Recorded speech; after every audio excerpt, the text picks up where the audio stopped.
grâce. Ce mot a été utilisé et abusé, et c'est devenu un mot utilisé pour signifier tout ce qu'on veut qu'il signifie. Cette série de messages va défier chacun de nous. Vous allez voir comment la grâce de notre Seigneur annule les plus flagrants échecs même. Vous allez apprendre comment aimer et chérir la grâce de notre Seigneur Jésus-Christ au lieu de se vautrer dans votre peine et votre culpabilité.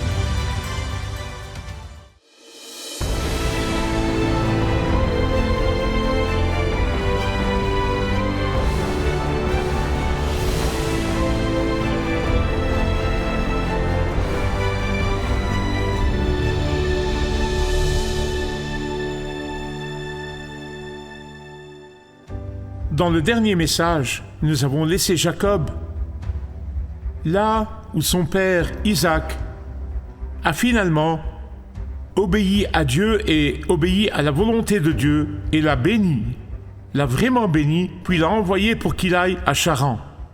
Jacob est maintenant parti loin de chez lui, du confort de son foyer, de la paix et de la sécurité de son foyer, mais il n'a jamais échappé à l'œil vigilant du Père Céleste.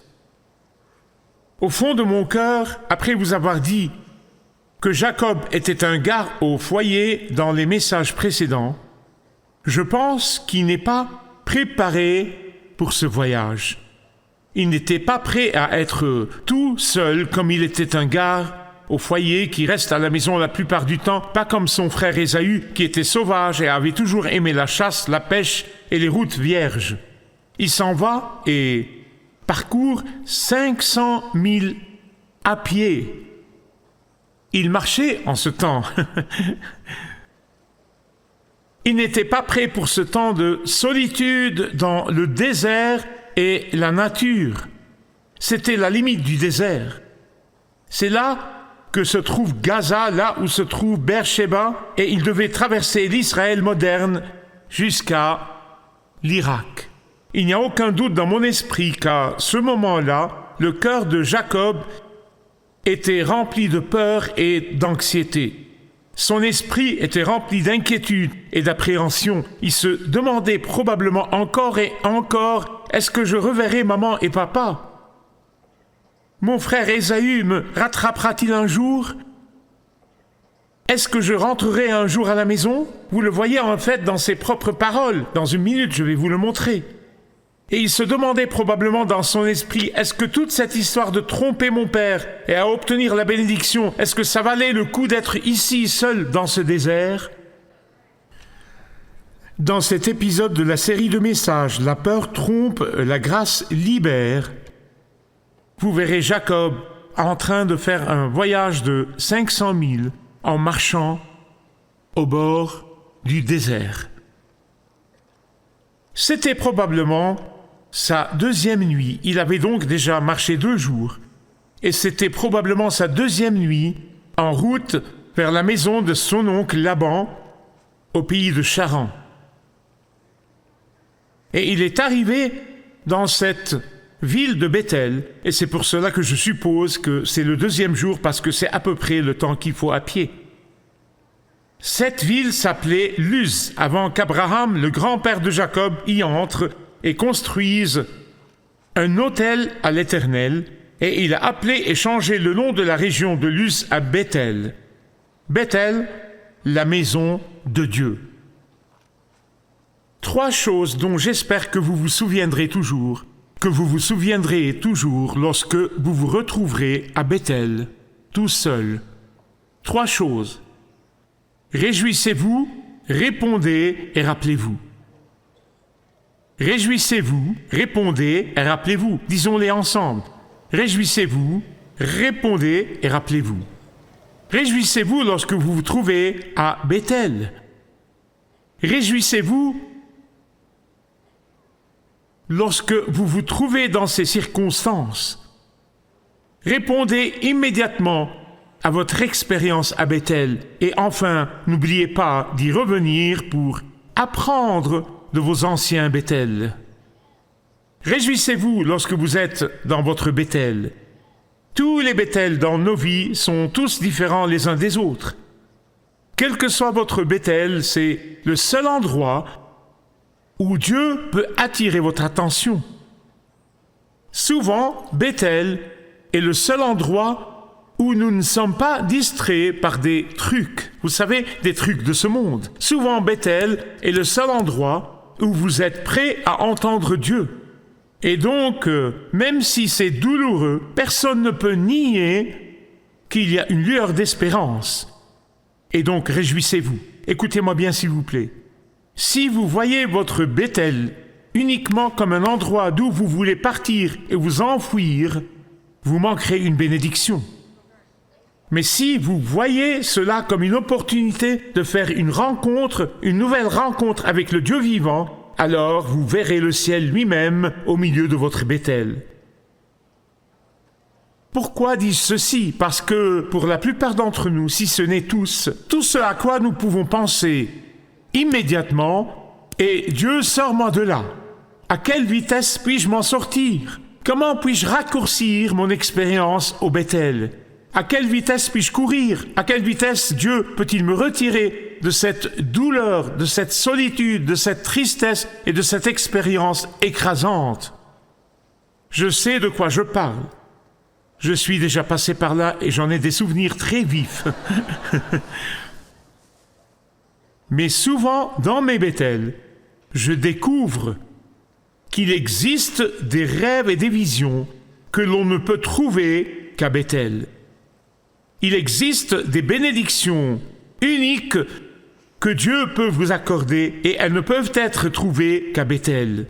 Quel que soit votre Bethel, il y a des messages que Dieu ne peut vous communiquer que lorsque vous êtes dans votre Bethel. Il y a des manifestations de Dieu qu'il veut que vous receviez uniquement lorsque vous êtes dans votre Bethel. Il y a de glorieuses leçons qui ne peuvent être apprises que lorsque vous êtes dans votre Bethel. Il y a des vérités que Dieu veut que nous comprenions, mais seulement lorsque nous sommes à Bethel.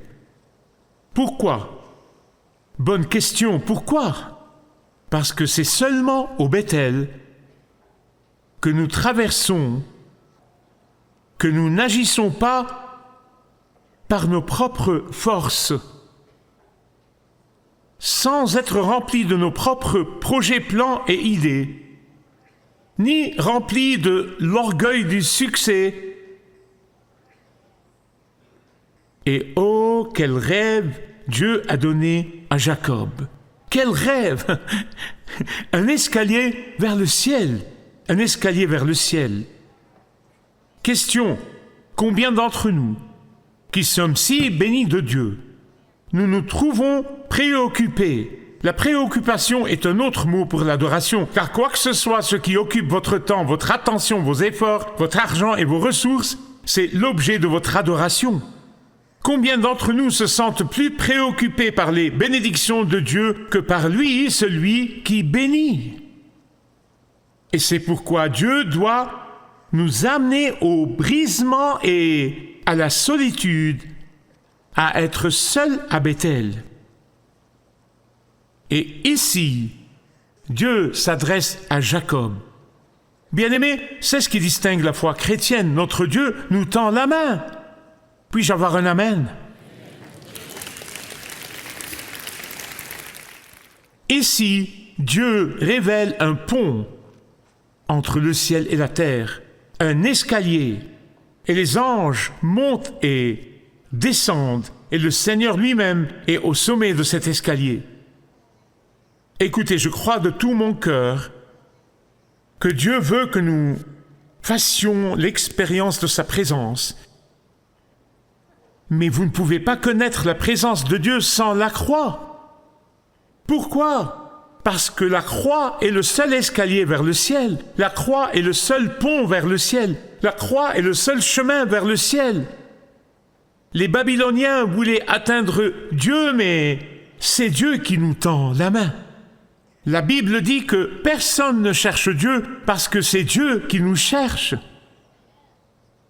Dieu est celui qui nous tend toujours la main. Dieu est celui qui veut toujours nous bénir. Dieu est celui qui essaye toujours de nous poursuivre si nous nous arrêtons suffisamment longtemps pour qu'il nous atteigne. Le problème est que toutes ces bénédictions ne peuvent se produire que lorsque nous arrêtons nos efforts frénétiques. Et c'est pourquoi la Bible dit « Arrêtez et sachez que je suis qui ?» Arrêtez et sachez que je suis Dieu.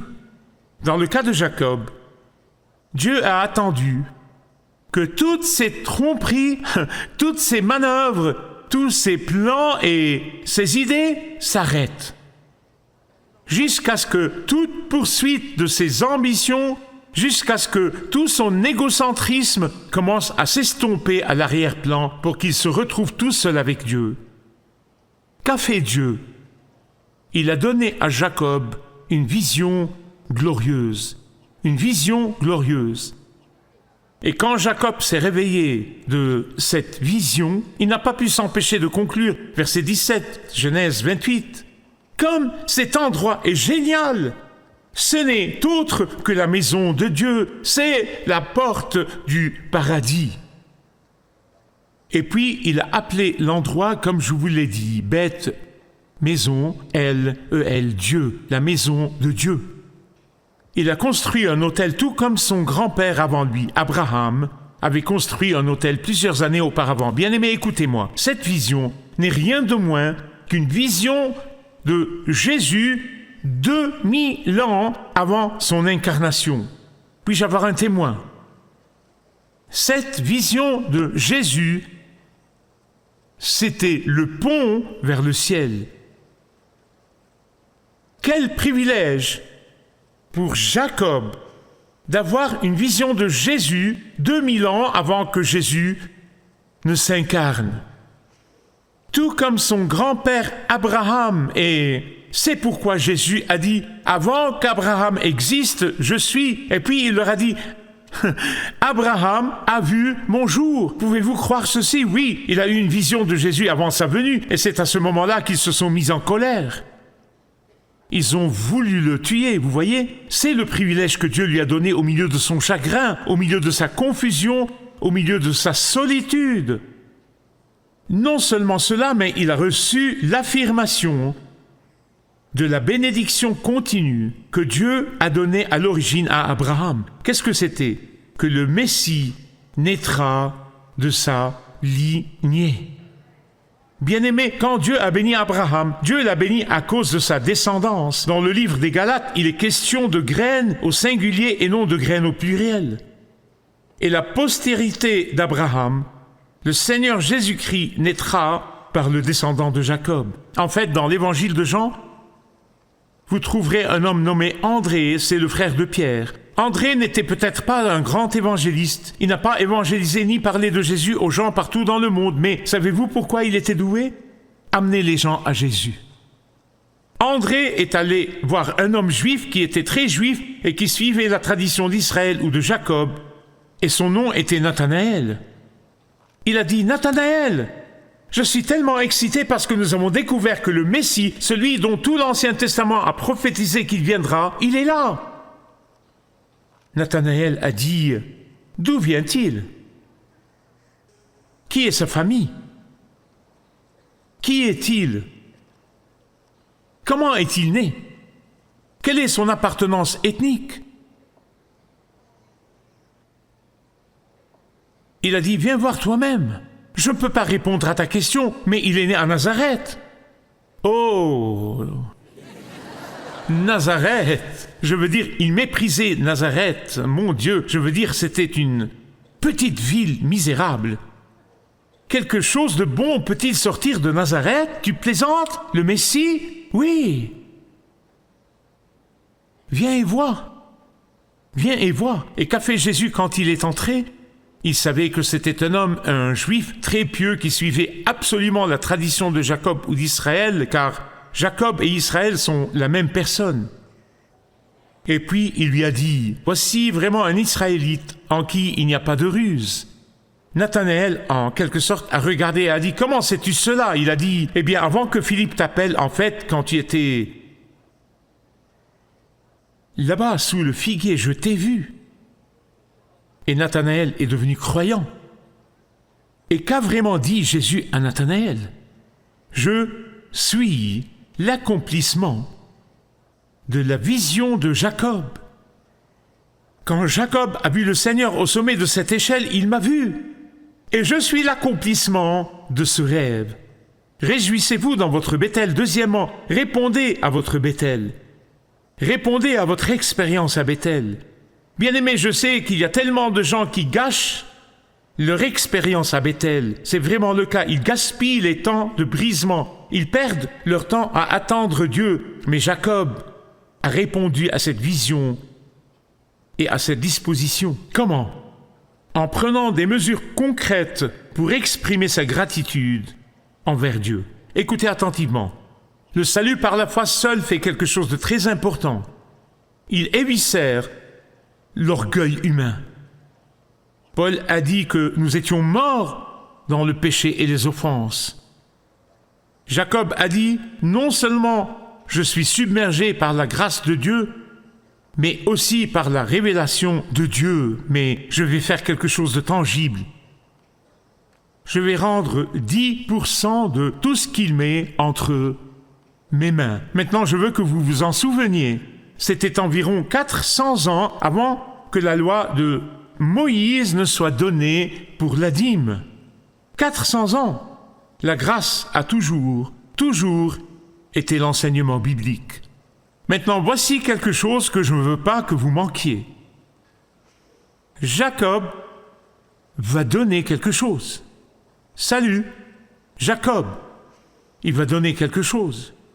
Jacob qui a passé toute sa vie à prendre des choses, Jacob qui a toujours tout voulu prendre, toute sa vie, il a été caractérisé par les plans, la tromperie et la manipulation. Toute sa vie, il a été caractérisé par des ambitions égoïstes. Mais maintenant, il commence à être transformé par la puissance de la grâce de Dieu.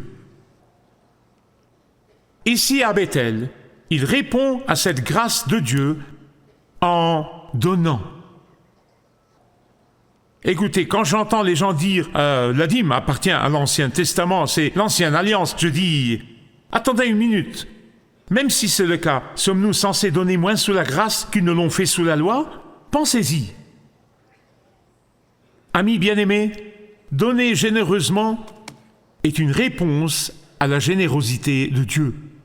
Le don généreux est une réponse à la grâce de Dieu. Donner généreusement n'est pas une réponse à une exigence légale, mais une gratitude envers la grâce de Dieu. Écoutez attentivement. Quand la Bible dit que Dieu a un faible, je sais que votre Bible dit que Dieu aime celui qui donne avec joie. Littéralement, cela signifie qu'il a un faible, parce que Dieu aime tous ses enfants. Il aime même les avares. Il les aime. Il aime tous ses enfants de la même manière, et vous n'allez pas changer cela. Il aime les avares, il aime les généreux, il nous aime tous également. Mais il a le sourire aux lèvres lorsque le nom d'un donateur généreux apparaît au ciel. Il a un faible pour eux. Pourquoi? Parce qu'il l'imite. C'est lui qui donne. Il donne depuis tous les temps. Il donne depuis tous les temps. Réjouissez-vous dans votre Béthel. Répondez à votre Béthel. Rappelez-vous, revenez et apprenez de votre Béthel. Voici un fait historique.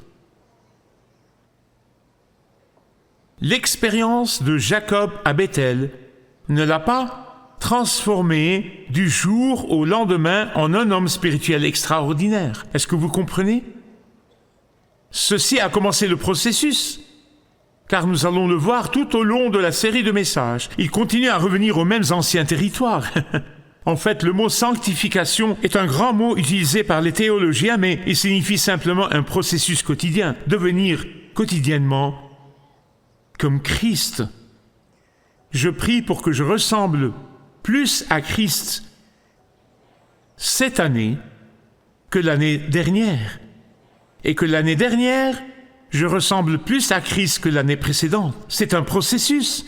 La ressemblance au Christ, vous et moi, nous sommes souvent confrontés quotidiennement À toutes sortes de tentations, nous nous retrouvons souvent dans les mêmes vieux territoires que nous pensions avoir quittés il y a longtemps. Vous et moi, nous dérivons continuellement vers le doute, le découragement et le désespoir. Vous et moi, nous nous retrouvons dans un lieu de peur et d'appréhension.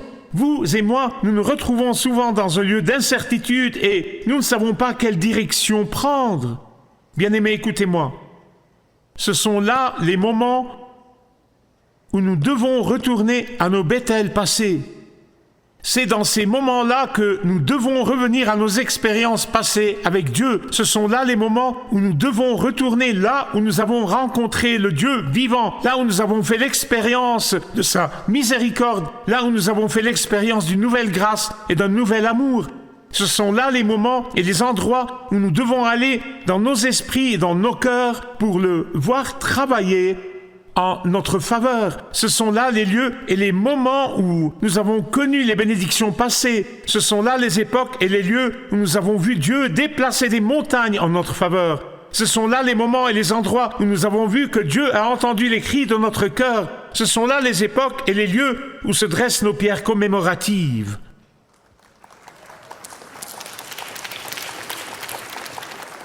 Que vous éprouviez du brisement et de la douleur, que vous en fassiez l'expérience maintenant dans votre vie, à ce moment précis, que vous soyez sur le point d'y entrer ou que vous veniez tout juste d'en sortir, vous et moi, nous devons nous rappeler encore et encore et encore et encore le Dieu qui nous a rencontrés dans notre passé à Bethel, nous rencontrera à nouveau. Le Dieu qui m'a pardonné dans le passé me pardonnera encore. Le Dieu qui m'a béni dans le passé à Bethel me bénira encore. Le Dieu qui m'a touché à l'époque me touchera à nouveau. Le Dieu qui m'a donné des rêves et des visions dans le passé confirmera ses rêves et ses visions de nouveau. Et donc, réjouissez-vous, répondez et rappelez-vous.